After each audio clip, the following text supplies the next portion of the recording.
100 సార్లు మంచి చేసి ఒక్కసారి చెడు చేసి చూడు. ఇన్నిసార్లు చేసినటువంటి మంచి మొత్తం పోయి ఆ చెడే ఎక్కువగా వ్యాప్తిలోకి వస్తుంది. ఎందుకు అంటే మంచి కన్నా చెడుకి వేగం ఎక్కువ.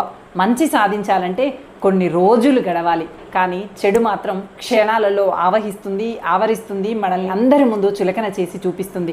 అందుకే ఎదుటివాడికి నువ్వు 100 మంచి పనులు చేసి వాడు నాతో ఎల్లప్పుడూ మంచిగా ఉంటాడు అనుకోకు. నువ్వు తెలుసో తెలియకో నోరు జారి ఒక్క తప్పుడు మాట మాట్లాడినా చాలు, వెంటనే అతను నీకు శత్రువుగా మారిపోతాడు అనేటువంటి విషయాన్ని మర్చిపోకు.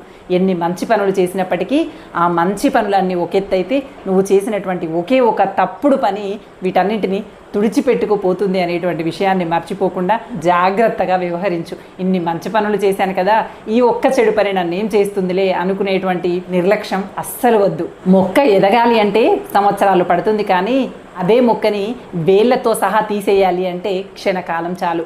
అదిగో అలాగే మనం మంచి జరగాలి అంటే ఏళ్ళు పడుతుంది, కానీ చెడ్డ పేరు తెచ్చుకోవాలన్నా చెడు చేయాలన్నా చాలా తక్కువ సమయం చాలు. అందుకే 100 మంచి పనులు చేసినటువంటి వాడి దగ్గర కూడా ఎప్పుడు ఒక్క చెడు పని చేయటానికి సిద్ధంగా ఉండకు. ఇన్ని రోజులు నువ్వు సాధించిన మంచి పనిని ఆ ఒక్క మాటతో ఆ ఒక్క పనితో చెడుగా ఈ సమాజం నిన్ను నిందిస్తుంది.